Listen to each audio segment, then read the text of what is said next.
이 시간 우리 함께 말씀을 보시겠습니다. 출애굽기 7장 우리 1절부터 13절까지 말씀 저와 여러분 교독으로 읽겠습니다. 출애굽기 7장 1절부터 13절 1절을 제가 먼저 읽겠습니다. 여호와께서 모세에게 이르시되 볼지어다 내가 너를 바로에게 신같이 되게 하셨은즉 내 형 아론은 내 대언자가 되리니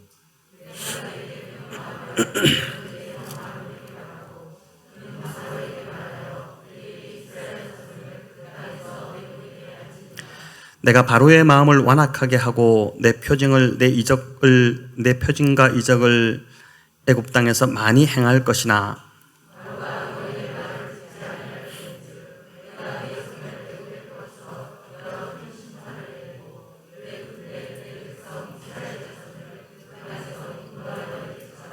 내가 내 손을 애굽 위에 펴서 이스라엘 자손을 그 땅에서 인도하여 낼 때에야 애굽 사람이 나를 여호와인 줄 알리라 하시매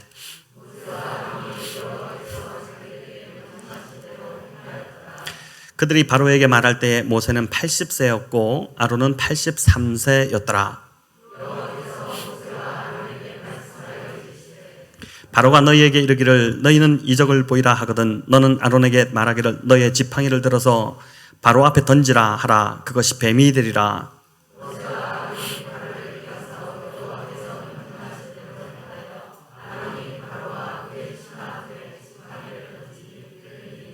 바로도 현인들과 마술사들을 부르매 그 애굽 요술사들도 그들의 요술로 그와 같이 행하되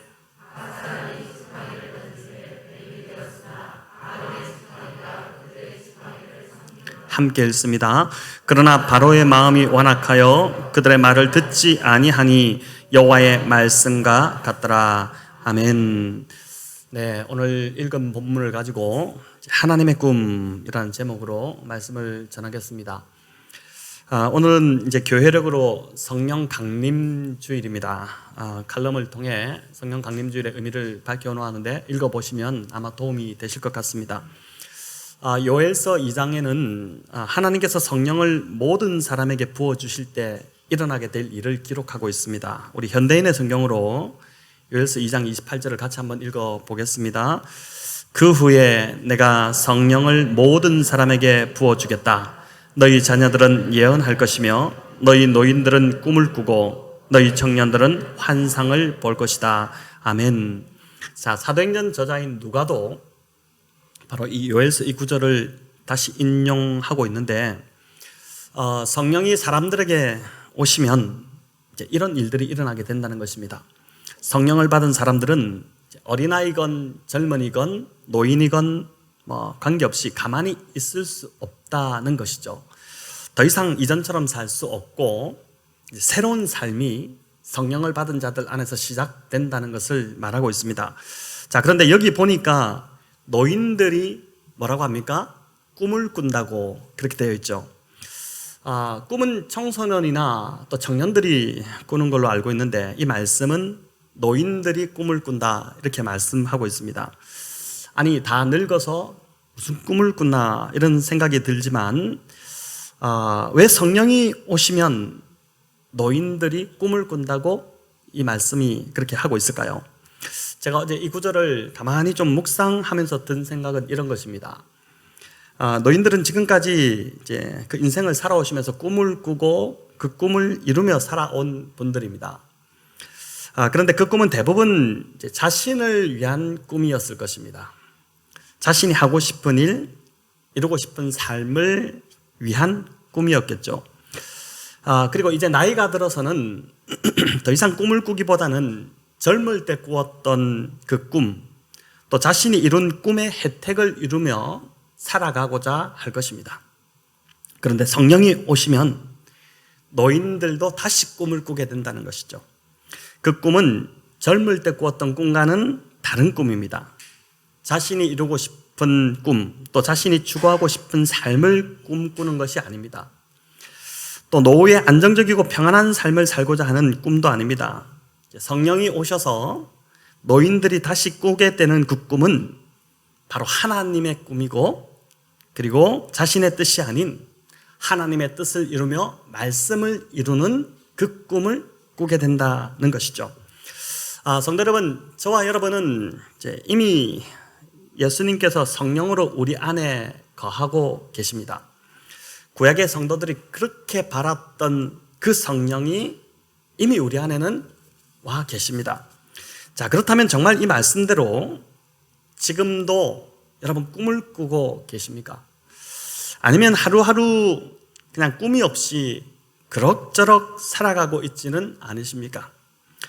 물론 지금까지 주어진 직장에서 최선을 다해 살아오셨고 지금도 그러실 것이고 가족들에게도 좋은 남편, 아내로 또 좋은 부모로서 잘 살려고 애를 쓰고 계실 것입니다.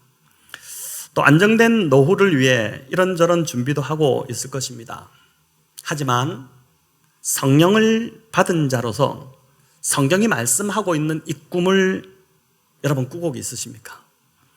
아니면 하나님의 이 꿈과는 전혀 상관없이 그냥 나의 삶을 이번 주도 이렇게 살다가 이 자리에 오셨습니까?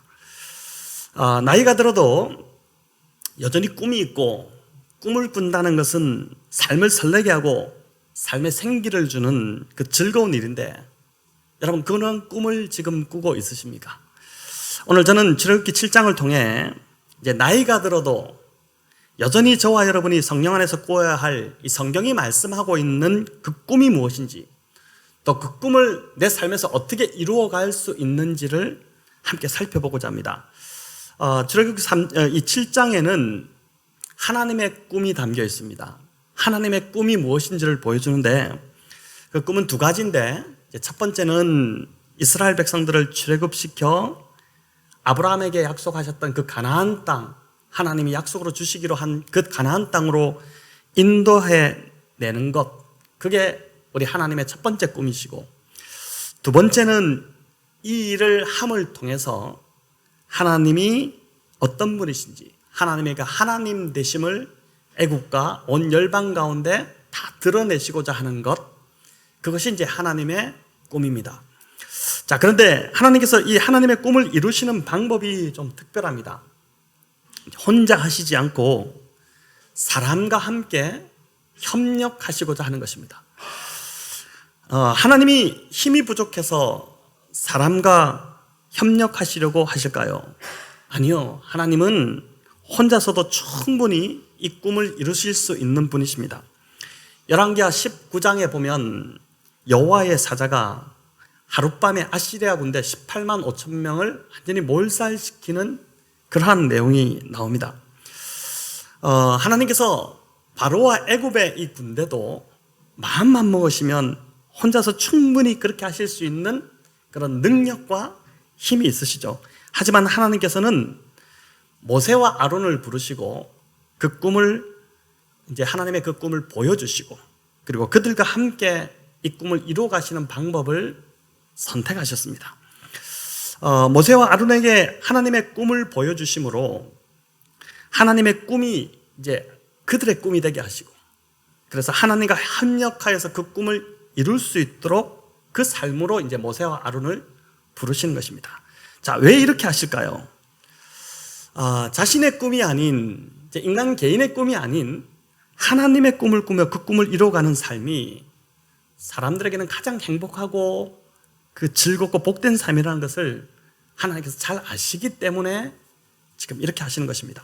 자, 재밌는 것은 7절에 보니까 모세와 아론이 부름을 받을 때의 나이를 밝히고 있는데 우리 7절을 같이 한번 읽어볼까요? 그들이 바로에게 말할 때에 모세는 80세였고 아론은 83세였더라. 아멘. 자, 모세는 80세 그리고 아론은 83세였다 이렇게 밝히는데 결코 적은 나이가 아니죠. 오늘로 보나 그때로 보나 그때가 오늘이 의학이 발전되다 보니까 더 좀 수명이 길어졌지 않겠습니까? 그러다 보니까 이게 참 결코 적은 나이가 아닌데 그럼에도 출애굽기 저자가 나이를 굳이 밝히는 이유가 무엇일까요? 하나님의 꿈을 꾸고 그 꿈을 이루어드리는 삶을 사는 데 있어서 나이가 중요하지 않다는 것입니다. 하나님께 쓰임받는 데 있어서 늦은 나이라는 것은 없다는 것이죠. 나이 탓하지 말라는 것입니다. 모세는 80세에 부름받아서 백성들을 돌아보고 인도하는 그 일에 쓰임받았기 때문에 모세를 봐라, 나이가 핑계가 되지 않는다라고 이제 말씀하는 것이죠. 브리테니커 백과사전 편집자들이 모여서 재미있는 분석을 한 가지 했습니다. 그 백과사전에 실려 있는 그 위대한 인물들이 과연 몇 세대에 그 위대한 업적을 이루었을까, 이걸 조사했는데 이런 결과가 나왔습니다. 인류 역사에 빛나는 업적을 이룬 사람들 가운데 34%가 50세 이하에서 그 일을 이루었다는 것이고, 34%보다 1% 많은 35%가 60대에 그 일을 성취했다는 것입니다. 또 23%는 70대에 그 일을 이루었고, 나머지 8%는 80대에 성취했다는 그 이제 조사를 한 것이죠. 자, 이렇게 보니까 인류 역사에 위대한 업적을 이룬 사람들의 66%가 바로 60세 이후에 그 일을 이루었다는 결론을 낸 것입니다. 자, 이 통계를 보면서 위로가 되지 않습니까? 무엇보다 이제 저도 이걸 보면서 저 자신이 많은 위로를 받았는데, 60대니까 난 시간이 아직 좀 남았구나, 이제 안도감이 왔습니다. 저희 교회 목자님들의 평균 연령층이 어떻게 되냐면 50대 말에서 60대 초가 가장 많습니다. 자, 이 통계대로 본다면 하나님과 교회를 섬기기에 가장 좋은 연령대에 있다는 것을 여러분 아시고 감사하시고 또 위로를 받으시면 좋겠습니다. 목장 모임이 시작되면서 우리 목자님들의 부담이 참 많이 커진 것 같습니다. 매주 목장 모임을 인도하기 위해 우리 성도님들은 그냥 목장 모임 오늘도 그냥 아무 생각 없이 아무 준비 없이 오셨겠지만, 우리 목장님들은 한 주간 제가 보내드린 자료를 또 읽고 그걸 어떻게 질문을 풀어갈까를 고민하면서 이제 오셨습니다. 또 총목자 모임 필독서도 지난주 나누어 드려서 그것도 읽어야 되고, 거기에 대해서 이제 이번 주에 수요 양육이 시작되는데 수요 양육 과정에 보니까 묵상 과정에 우리 목자님들이 좀 다 들어가면 좋겠다 싶어가지고 제가 이제 전화를 돌려가지고 시간 되시는 분들을 거의 반강제적으로 다 좀 들어가시라고 그렇게 또 했습니다. 또 거기다가 금요 기도회까지 나오라고 하니까 우리 목자님들의 부담이 굉장히 크실 것 같다는 생각이 듭니다. 특히 남성들도 더 그러실 것 같습니다. 그래서 제가 보니까 이제 교회를 옮겨야 될 때가 왔구나 이런 고민을 하시지 않겠나 싶기도 한데, 하지만 역사적 통계를 보더라도 지금 이 나이가 하나님께 쓰임받기 가장 좋은 시기라는 것을 기억하시기 바랍니다. 또 오늘 본문 1절을 보니까 하나님은 모세를 위해서 아론을 준비시키십니다. 여러분 1절 우리 다시 한번 같이 읽어볼까요? 여호와께서 모세에게 이르시되 볼지어다 내가 너를 바로에게 신같이 되게 하였은즉 내 형 아론은 네 대언자가 되리니. 아멘. 지난주 살펴본 대로 모세는 바로의 냉담한 반응 때문에 아주 낙심이 되었고, 또 동족 백성들의 원성 때문에 위축이 되었습니다. 그래서 자신은 아무것도 할 수 없는 자구나, 이런 이제 좌절감 또 무력감에 빠져 있었습니다. 하지만 하나님은 주로 이제 이런 자들을 찾아가시는 것이 전문적으로 하시는 일이시죠. 우리 중에서도 이제 낙심하고 좌절될 때 주로 하나님이 우리를 찾아오시는 것을 경험하지 않습니까? 하나님께서 오셔서 모세를 다시 회복시키시는 이제 말씀이 바로 방금 읽은 1절 내용인데, 하나님은 모세에게 바로가 너에게 신과 같은 존재로 여기저기 하겠다, 이렇게 이제 말씀을 하셨고, 또 입이 둔하다, 말을 못한다, 이렇게 하니까 대언자를 붙여주시겠다고 이야기하십니다. 자, 사도행전 7장에 보면, 성경을 좀 읽어보신 분들 우리 사도행전 7장을 읽으실 때 모세가 말에 능했다는 자였다는 것을 여러분 기억하실 텐데, 이렇게 되어 있습니다. 모세가 애굽 사람의 모든 지혜를 배워 그의 말과 하는 일들이 능하더라, 이렇게 되어 있거든요. 이는 스데반이 이제 설교 중에 했던 말인데, 신약에서는 모세를 능한 자다, 말에 능한 자다 이렇게 하는데 왜 출애굽기에서는 자신이 말이 둔한 자라고 이렇게 할까요? 아마도 그가 이집트 왕궁에서 머물던 40세 때는 애굽의 온갖 좋은 교육을 다 받았기 때문에 웅변술 이런 것들을 배우지 않았겠습니까? 그렇기 때문에 말을 이제 잘 할 수 있는 자였지만은 미디안 광야에서 40년을 보내면서 나이가 들면서 말도 줄어들고 말주변도 없어지고 그랬던 것으로 이제 보는 것입니다. 저와 여러분도 마찬가지죠. 우리가 나이 들면 글도 잘 안 보이고 그리고 기억력도 떨어지고 말도 잘 안 됩니다. 그래서 하나님의 일을 하기가 참 부족하다고 생각할 수 있습니다. 나는 이 나이가 드니까 점점 더 이거 하기가 힘들어집니다. 이렇게 생각할 수 있죠. 하지만 하나님께서 사람을 부르시고 그 사람을 사용하실 때는 절대 그냥 부르시지 않는다는 것입니다. 모세의 경우처럼 하나님은 모든 준비를 다 해놓으시고 그 일을 감당할 수 있도록 하신 후에 우리를 부르시는 것입니다. 이게 하나님이 하시는 방법이고 하나님 하시는 일입니다. 자, 그렇기 때문에 하나님의 부르심이 이러하기에 우리가 할 수 없어서 못하는 것이 아니라 하나님을 믿지 못하고 순종하지 않기 때문에 못할 따름인 것입니다. 저는 저희 교회 성도님들이, 특히 우리 목자님들이 하나님의 이 부르심 앞에 순종함으로 정말 하나님이 모든 걸 다 준비해 놓으셨구나, 내가 순종하니까 정말 하나님이 준비해 놓으셨네, 이걸 좀 경험하시면 좋겠고요. 또 하나님은 우리를 부르실 때 일할 수 있는 능력을 주신다는 것을, 그 믿음을 이번에 좀 그 믿음이 생기기를 간절히 바랍니다.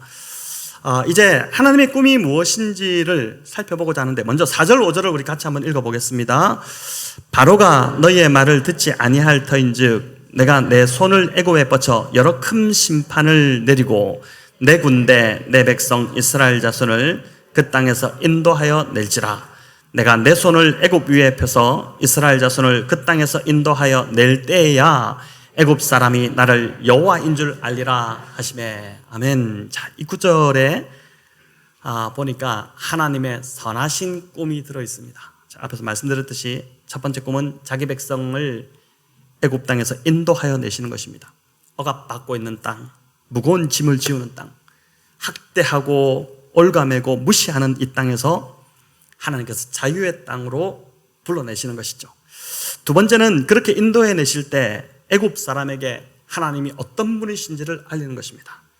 애굽 사람들이 믿는 신, 그들의 신과는 비교가 안 되는, 그래서 이 10가지 재앙이 주로 애굽의 신들을 향한 심판이었다고 하지 않습니까? 그 신들과는 비교가 안 되는 강한 능력을 가지신 하나님이라는 것을 보여주실 뿐만 아니라 더 중요한 것은 이 하나님이 얼마나 사랑이 많으신지, 이 하나님이 얼마나 자비로우신지 그 하나님의 그 모습 성품을 이 과정을 통해서 하나님이 그 애굽 사람들에게 또 이스라엘 백성들에게 보여주시고자 하는 것, 그게 바로 하나님의 꿈이라는 것이죠. 자, 여러분, 그런데 이 하나님의 꿈이 신약에 예수님의 꿈으로 나타난 구절이 있습니다. 제가 어제 본문을 묵상하다가 이 구절이 떠올랐는데, 예수님이 이 땅에 오신 목적을 알려주시는 구절인데, 우리 요한복음 10장 10절 같이 한번 읽도록 하겠습니다. 도둑이 오는 것은 도둑질하고 죽이고 멸망시키라는 것뿐이요 내가 온 것은 양으로 생명을 얻게 하고 더 풍성히 얻게 하려는 것이라. 아멘. 도둑이 오는 것, 그건 도둑질하고 죽이려는 것, 또 멸망시키라는 것뿐이라는 것입니다. 자, 여기서 말하는 도둑은 사단을 말하는 것이죠. 뿐만 아니라 나아가서 사단적 방법으로 지금도 이 땅을 통치하고 있는 지도자들을 말합니다. 출애굽 당시가 이제 바로와 애굽이었다면은 예수님 당시는 뭐겠습니까? 로마와 그 시대의 황제들이었다고 할 수 있는 것이죠. 그런데 여기서 끝나지 않고 지금도 여전히 애굽적 방식으로 이 땅을 다스리고 있는 통치자들, 또 사람들, 그들을 말하고 그들이 다스리는 사회가 바로 이런 제국이라고 할 수 있겠습니다. 또 사람들을 함부로 대하는 그 우리의 모습 속에서 우리는 제국의 그 맨 얼굴을 마주한다고 볼 수 있는 것이죠. 세상은 여전히 죄가 지배하고 있기 때문에 죄의 굴레에서 빠져나오지 못하고 또 죄의 노예로 살아가는 자들이 오늘도 우리 주변에 수두룩합니다. 이번 주에 여러분이 만났던 사람들 중에서 이런 눌려있고 참 무거운 짐 가운데 살아가는 그들을 보았지 않습니까? 그런 자들을 건져내서 생명을 얻게 하고 더 풍성히 얻게 하는 것, 바로 이것을 위해서 주님이 오셨는데, 바로 그 일을 위해 하나님이 저와 여러분을 부르셨다는 것이고, 우리를 그냥 구원해 주신 것으로 끝난 것이 아니라 구원해 주신 이유가 바로 이 주님의 일을 함께 하기 위해서 우리를 부르셨다는 것이고, 그 하나님의 꿈을 우리가 함께 꾸기 위해서 우리를 부르셨다는 것입니다. 여러분, 이제 이번 주에 제가 책 한 권을 이렇게 참 좋은 책을 읽었는데, 신순규라는 분이 지은 책인데 혹시 이분을 아십니까? 이번에 유퀴즈에서도 이제 한번 출연을 했었는데, 하버드와 MIT를 졸업하고 월가의 투자은행인 이제 JP모건에서 처음 일을 시작했습니다. 이 정도 이력만 해도 대단한 이력이지 않습니까? 그런데 이분이 시각장애인으로서는 세계 최초로 금융 분야의 최고 자격증이라고 불리는 이제 공인재무분석사라는 자격증을 취득했고, 지금은 오랜 전통을 자랑하는 이제 브라운 브라더스 해리먼에서 이제 증권 애널리스트로 지금 일하고 있는 분입니다. 근데 제가 이분을 소개하는 이유가 이분의 이 스펙 때문이 아니라 그가 가지고 있는 삶의 가치가 너무 좋아서 이번 주 그 책을 읽다가 이게 좀 소개를 해야겠다. 그래서 이제 이야기를 좀 드리려고 하는데, 이분이 만 8살 때 시각을 잃어버립니다. 서울 맹학교에 그래서 이제 어쩔 수 없이 그쪽으로 옮겨서 기숙사 생활을 시작했는데 기독교 채플에 나가기 시작한 것이죠. 이분이 지금도 자신은 신앙을 귀로 받아들인 것이 아니라 입으로 받아들였다 이렇게 표현하는데, 이 무슨 말이냐면은 당시 이제 그 학교 안에 채플이 3개가 있었답니다. 불교, 천주교, 기독교 이렇게 3개가 있었는데 기독교로 나가기 시작한 것이죠. 그 이유가 기독교 채플에서 주는 간식이 상당히 좀 좋았던 모양입니다. 빵과 과자를 먹는 재미로 이제 나간 것입니다. 근데 그렇게 나갔는데 어느 날부터 말씀이 들어오기 시작했는데 그를 신앙의 길로 인도해준 결정적 말씀이 있었습니다. 그날 목사님이 전해준 말씀이 요한복음 9장 말씀이었는데, 예수님 앞에 사람들이 날 때부터 맹인된 자를 세워놓고 이 사람의 보지 못하는 것이 그의 죄 때문입니까? 아니면 그의 부모가 지은 죄 때문에 그가 보지 못하는 겁니까? 이렇게 이제 묻는 그 내용이었습니다. 그 말씀을 듣고 있는데 자신의 처지니까 눈이 반짝 뜨인 것이죠. 집안에서 어릴 때부터 늘 듣던 소리가 그 말이었습니다. 이 집안에 도대체 누가 큰 죄를 지었기에 이 아이가 이렇게 보지 못하느냐. 이 소리를 집안 어른들로부터 늘 들었고, 또 더 비참한 것은 자기한테 와서 네가 전생에 무슨 죄를 지었길래 이렇게 보지 못하는 이런 형편으로 태어나느냐, 이런 말이었습니다. 그 말은 사실 그의 시력을 두 번이나 뺏어가는 참 잔인한 소리였다는 것이죠. 그런데 그날 그 요한복음 9장 말씀을 듣는 그날 그 말씀에서 예수님께서 하시는 말씀이 시각장애인이 된 이유가 그 사람의 죄도 아니고 그 부모가 지은 죄도 아닌 다만 하나님의 하시는 일을 드러내기 위해서 그 사람을 시각장애인으로 태어나게 했다. 이 말이 굉장히 이 사람에게 해방감을 주기 시작한 것입니다. 어린 그 소년에게 장애가 죄의 대가가 아니라는 말을 태어나서 처음 그날 들은 것이죠. 이분이 이 말씀을 하신 예수님에 대해서 영적인 눈이 떠지기 시작하면서 신앙이 시작되었는데, 그동안 그가 경험했던 그 세계는 자신의 장애에 대해서 조롱하고 정죄하는 것밖에 없었는데, 예수님을 통해 세상과 전혀 다른 하나님 나라를 그가 접하기 시작한 것입니다. 이후 그가 이제 맹인 학교에서 사중창단을 만들어서 미국 순회 공연을 할 수 있는 한 기회가 있었는데, 그때 이제 피아노를 어릴 때부터 배워놓은 게 있어서 반주자로 합류해서 같이 떠나게 되었습니다. 근데 그게 계기가 되어서 미국 유학을 가게 되는 이제 계기로 열어지게 됩니다.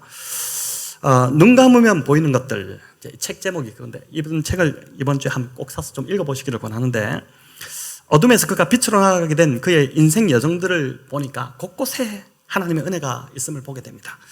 예수님이 하신 말씀대로 이분 삶 자체가 곧 양으로 생명을 얻게 하고 더 풍성히 얻게 하는 그 삶이 더 갈수록 풍성해진, 지금도 풍성한 삶을 살고 있는 시각장애인이지만 전혀 장애인답지 않은, 오히려 눈 뜨고 멀쩡한 사람들이 더 장애로 살아가고 있는 세상이지 않습니까? 그 속에서 정말 좋은 가치로 살아가고 있는 이 삶을 이분이 보여주고 있는데, 미국 유학 중에도 이제 이분을 아들같이 거둬준 양부모님이 있었습니다. 양부모가 되어준 분들이 있었죠. 대학을 인류로 간 것도 이분이 하나님의 이제 은혜가 있었기 때문인데, 고등학교 졸업할 무렵 대학을 입학해야 되는데, 만약에 이제 대학을 입학하지 못하면 다시 한국으로 돌아야 될 형편이 된 겁니다. 이제 영주권이 없었기 때문에 다시 돌아야 되는 상황인데, 그렇게 되자 보니까 지금까지 너무 좋은 배움의 길을 통해서 자기가 정말 눈은 얻었지만 자기의 정신세계가 지금 빛으로 나아가고 있는데 다시 한국으로 돌아간다니 앞이 캄캄해진 것이죠. 그래서 어떻게 하면 이제 대학을 갈 수 있을까를 고민하는데, 그 당시 이제 대학을 가려면, 유학생들이 대학을 가려면 통장 은행 잔고를 이제 확인시켜줘야 되는 이제 것이 있었습니다. 대학 4년에 그 당시, 오늘도 비싸지만 그 당시도 이제 대학 4년에 등록금이 8만 불 정도인데, 그 8만 불, 우리로 말하면 1억 가까운 돈이지 않습니까? 그게 이제 통장 잔고에 있다는 것을 증명해줘야 되는데, 한국에 있는 부모님들로서는 도저히 할 수 없는 일이었던 것이죠. 다급한 나머지 학교 선생님에게, 이런 선생님을 만난 것이 또 이분에게는 참 그 이야기를 합니다. 다 은혜였다고. 도와주십시오. 내가 이런 증명을 할 수 없는데, 이런 증명 없이도 대학을 갈 수 있는 방법들을 좀 찾아달라고 하는데, 그런 증명 없이 갈 수 있는 대학들을 이 선생님이 다 찾아줬는데, 그 대학들이 보니까 프린스턴, 하버드, MIT 같은 도저히 갈 수 없는 너무 높은 장벽의 학교들이었던 것입니다. 그런데 그 학교에서도 이제 한 번도 그 학교에 진학한 재학생, 졸업생을 배출한 적이 없었던 것이죠. 근데 그 선생님이 이제 참 낙담하는 이 신순규 학생을 바라보면서 도전을 해보라고 권한 것입니다. 너 성적도 괜찮고 또 과외 특별활동 경험도 네가 많고 이러니까 이거 다 만들어서 한번 해보자. 내가 도와줄게. 이렇게 해서 이제 어플라이를 했는데, 결과는 어플라이한 모든 학교에서 합격 통지를 받은 것이죠. 그러면서 특별히 하버드에서 4년 전액 장학금으로 다 주겠다. 이렇게 해서 이제 이분이 그 학교를 이제 들어가게 된 것입니다.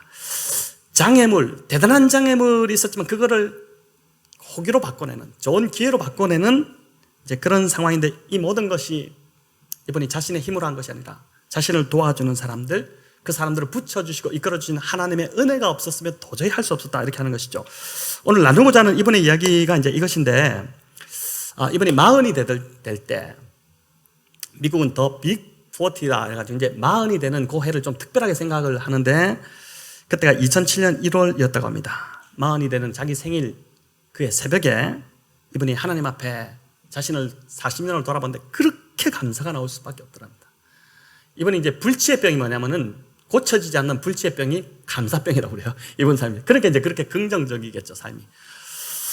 근데 이제 감사가 나오는데 한국의 부모님이 생각나면서 자신을 지금까지 이렇게 이끌어줬던, 미국에 유학 갈 수 있어서 도왔던 그 한국의 부모님, 자기를 포기하지 않고 버리지 않고 그렇게 했던 그 부모님이 너무 감사하고, 또 미국의 이 양부모님, 이들이 자기를 그렇게 지금까지 해준 이것이 너무 감사하고, 또 만났던 학교 선생님들, 또 피아노를 가르쳐 주신 선생님, 돌아보니 모든 것이 너무너무 감사하고 이 사람들을 붙여주신 하나님 앞에 그렇게 감사할 수 없었다는 것이죠. 그러면서 든 생각이, 내가 지금까지 받기만 했는데, 특별히 이제 식당을 가더라도 커피를 한 잔 사더라도 자기는 이제 보이지 않으니까 옆에 친구들이 다 도와주는 겁니다. 자기 입맛에 맞는 커피 다 알고 있으니까 그걸 시켜주고, 그렇게 해서 지금까지 받기만 했는데 내가 이제 베푸는 삶을 살아야겠다, 이런 생각을 하고 깊은 고민을 한 게 된 것이죠. 근데 그 고민이 그때 그 시작한 게 3년이 지나도록 뭔가 실행이 되지 않았습니다. 43살이 되던 어느 날 교회에서 예배를 듣는데, 목사님 설교가 그날 본문이 요한복음 10장 10절이었습니다. 우리가 앞에서 보았던 예수님이 오신 목적, 양으로 생명을 얻게 하고 더 풍성히 얻게 하기 위해서 내가 왔다, 이 말씀을 듣는데, 그 말씀이 그날 그분 안에 정말 가슴 안에 박히기 시작했는데, 그분뿐만 아니라 그 사모님에게도 똑같이 그 말씀이 온 것입니다. 그로 인해서 그들이 결단하고 시작한 사역이 바로 야나라는 사역입니다. 이 야나가 You are not alone, 너는 혼자가 아니다. 이제 이런 뜻으로 한국의 보육원 아이들을 섬기는 사역을 시작한 것입니다. 이번 표현이, 보육원 아이들은 한마디로 말하면 경제 고아라는 것이죠. 부모님이 없는 것이 아닙니다. 한국에 2만 명, 지금 뭐 통계가 더 될 수도 있겠습니다. 이제 많은 아이들이 있는데 대다수는 부모님 중에 한 분은 있다는 것입니다. 부모님이 있지만 왜 고아처럼 사느냐? 아이를 키울 능력이나 상황이 안 되기 때문에 보육원에 맡기는 것입니다. 그런데 이런 아이들 참 많은데, 이런 아이들의 공통적인 특징이 뭐냐면 버림받은 경험 때문에 마음을 잘 못 연다는 것이에요. 또 버림받을까 싶어서 마음을 잘 못 연다는 것이죠. 이분이 자신 역시 사회에서 장애로 버림받을 수밖에 없었던 처지였기 때문에, 그런데 하나님의 은혜로 미국에 와서 이렇게 풍성한 삶을 살게 된 것처럼 이 아이들도 돌아간 것이죠. 그쪽에 관심이 가기 시작한 것이죠. 이 아이들도 미국에 입양해서 좋은 조건에서 또 미국에 공부할 수 있도록 도와줘서 좋은 조건에서 그렇게 그들의 삶을 시작한다면 풍성한 삶을 누리게 될 것이다. 이들의 삶이 점점 더 풍성하게 될 것이다. 이제 그 생각에서 시작한 사역이 바로 야나라는 사역입니다. 이번에 지금 이 사역의 이사장으로 있고 자신도 한 여자아이를 입양했고 한국의 많은 아이들을 미국으로 공부할 수 매년 이제 돕는 보육원들의 아이들을 미국에 이제 여행할 수 있도록 특별한 프로그램을 만들어서 미국의 곳곳에 중요한 사람들을 만나게 하고 중요한 직장들, 직업들을 보게 하고 학교도 보게 하고 마치 제가 이제 그 부산에서 전도사 때 사역할 때 제가 했던 프로그램 중에 하나가 뭐냐면은 이제 우리는 지금 경기도에 살고 있고 또 서울에 살고 있지만은 그래서 별거 아닌 것처럼 느껴지지만은 부산에 있는 아이들은 서울이 굉장히 궁금합니다. 사실 수도이기 때문에 궁금하거든요. 그러다 보니까 이제 그때 했던 게 뭐냐면은 주로 부산에 있는 그 아이들 중3, 뭐 고1 이런 아이들을 그때 이제 서울에 3박 4일간 캠퍼스 투어를 이렇게 했어요. 데리고 와서 캠퍼스 투어, 교회 투어. 이제 제일 먼저 반응이 뭐냐면은 기차를 타고 이렇게 올라오는데 한강철도를 지나면서 아이들 63 빌딩이 들어올 때 우와 63이다. 이게 아이들 입에서 나는 반응.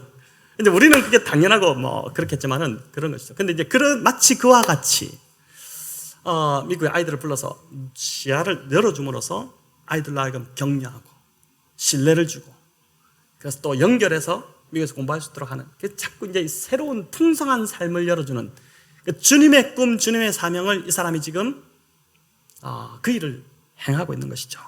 이번이 가장 좋아하는 단어가 은혜라는 단어인데 공교롭게도 사모님 영어 이름이 그레이스입니다.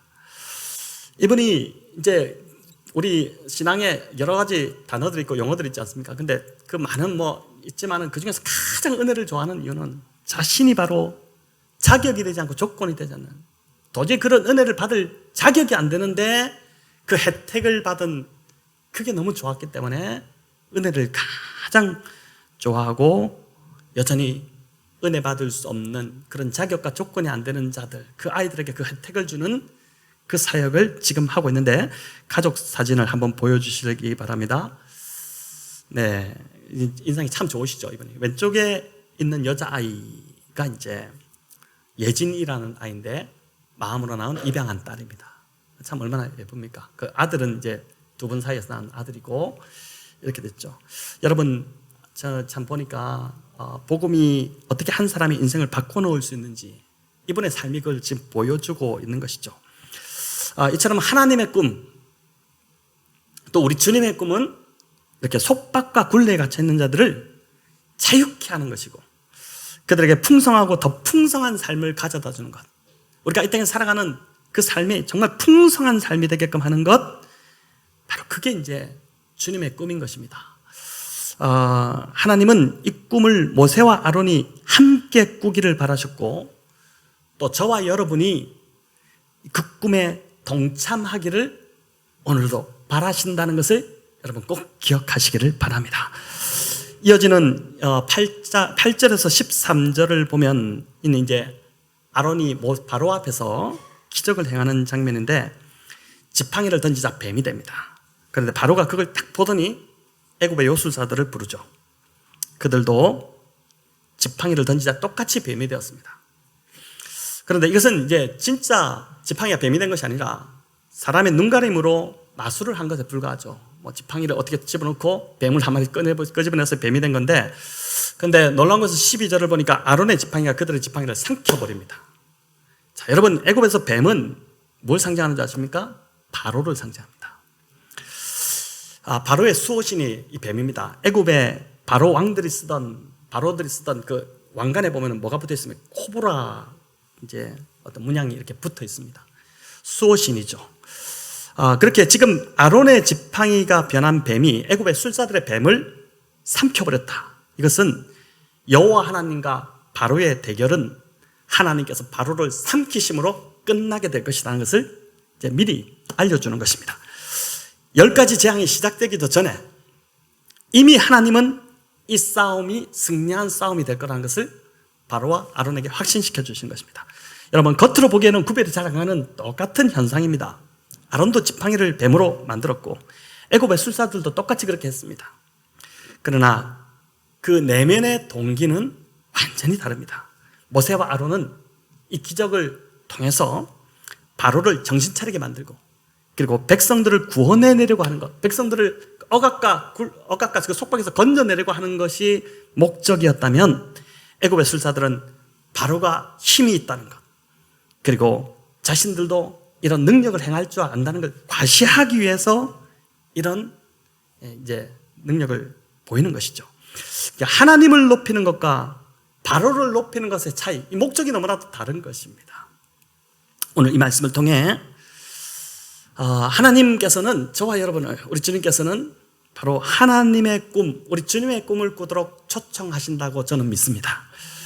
사실 이 본문이, 어저께 이 본문을 묵상하면서 이 본문에서 이런 설교가 나오지가 않습니다. 저희 이제 하나님께서 저에게, 우리 공동체에게 주신 하나의 저는 메시지라고 어제 받고, 저도 완전히 새로운 메시지로 어제 이 본문을 보게 되었는데, 지금 우리의 상황, 지금 여기 우리 이 교회에 나오셔서 이제 정착하시고 신앙생활 하시는 우리 성도님들에게 또 그 연령대에 맞게끔 하나님께 주시는 메시지가 바로 하나님의 꿈으로 저와 여러분을 초청하신다는 그 믿음이 있습니다. 억압과 무거운 짐 아래 눌려있는 자들을 위로하고 자유케 하는 꿈, 그리고 죄의 굴레에서 벗어나지 못하는 자들을 건져내고 구원하는 꿈, 사단에 묶여 있는 자들, 그들에게 예수님의 생명을 전해주고 그들이 더 풍성한 삶을 살 수 있도록 하는 꿈. 그러니까 내가 잘 먹고 잘 살고 내 노후를 더 안정되게 하고, 이런 꿈도 중요하겠지만, 그러나 정말 지금 하나님의 마음이 있는 곳에 있는 그 사람들, 그들을 살려내는 꿈, 그 꿈을 저와 여러분이 함께 꾸기를 바라신다고 믿는 것입니다. 이는 먼저 우리 목장에서부터 할 수 있는 꿈이라고 저는 믿습니다. 목장 식구들을 아직 여전히 잘 모르실 겁니다. 어떤 어려움이 있는지, 어떤 무거운 인생의 짐을 지고 있는지 여러분 잘 모를 겁니다.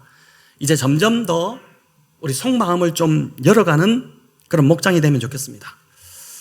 그래서 목장 모임에서 서로의 어려움을 위해 기도함으로 예수님의 생명이 서로를 통해서 이렇게 막 흘러가게 되고, 그 생명이 흘러들어옴을 통해서 우리의 삶이 회복이 일어나고 치유가 일어나고, 그렇게 함으로 속박과 억압 속에서 우리가 벗어나서 정말 예수님이 예비하신 그 풍성한 삶을 누리고 기쁨이 회복되는 그런 행복한 회복이 계속해서 우리 목장 안에서 일어나기를 간절히 소망합니다.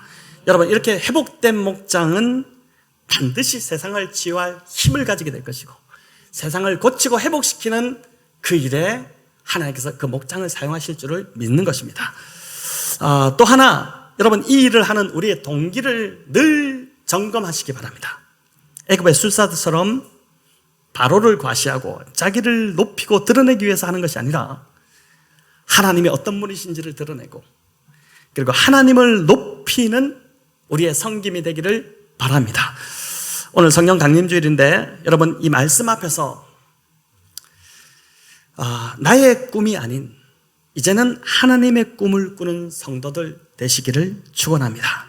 남은 삶, 그 하나님이 주시는 꿈 때문에 삶이 설레고 행복해진다면 얼마나 좋겠습니까? 나의 남은 삶을 억압과 속박 가운데 있는 자들이 예수님을 만나고 생명을 얻어서 그 삶이 풍성하게 되는 그 일에 헌신한다면 우리 삶이 얼마나 행복하겠습니까? 제가 아는 우리 설령농계 한 장로님, 공무원으로 오랫동안 이제 헌신하시다가 은퇴하시고 갑자기 의대를 가시겠다고, 그 나이에. 다들 쇼킹한 이야기였습니다. 아니, 어떻게 그 나이에 의대를 간다? 젊은 사람도 하기 힘든 이제 그 의대를 가시겠다. 전남 의대를 가셨어요. 가셔가지고 열심히 하고 하시는데 죽을 뻔했다고 합니다. 이야기 들어보니까 공부 따라가지 못해요. 젊은 친구들 따라가지 못해가지고 죽을 뻔했는데, 이분이 통일부에 계시고 통일부 이제 차장까지, 국장까지 하셨나 이렇게 하셨는데, 근데 이제 그 일을 도저히 그 하면서 이제 북한을 생각한 겁니다. 그 영혼들을 생각하고, 내가 은퇴 후에는 이걸 배워서 이 자격증을 가지고 통일이 되면 들어가서 그 땅 영혼들을 회복하는 일을 하겠다. 나이 들어서도 내가 그 일을 계속하겠다. 그 꿈을 가지고 하시는데 지금은 이분이 다 이제 인턴 모든 과정을 다 마치고 전문의가 돼가지고 아프리카 말라위로 가셨습니다. 그 말라위에서 지금 이제 말라위 병원에서 영혼을 살리고 있는, 육적으로도 살리고 영적으로도 살리는 참 놀라운 일들을 이제 감당하고 계시는 것이죠. 저와 여러분, 이렇게 나이 들어가면 좋겠습니다. 우리가 이런 하나님의 꿈을 꾸고 하나님의 꿈이 얼마나 흥미진진한지, 이 하나님의 꿈에 내가 합류하여서 그 꿈을 이루는 일들에 내 삶을 드리는 것이 얼마나 대단히 재밌는지를 여러분 좀 경험하시면 좋겠습니다. 제가 그 경험을 지금 하고 있고, 여러분도 함께 이 경험을 하면서 그냥 물론 평범하면 좋겠지만 평범하게 일생을 마무리하지 마시고 하나님 안에서 특별한 삶을 살아가시기를 우리 주님의 이름으로 축원합니다.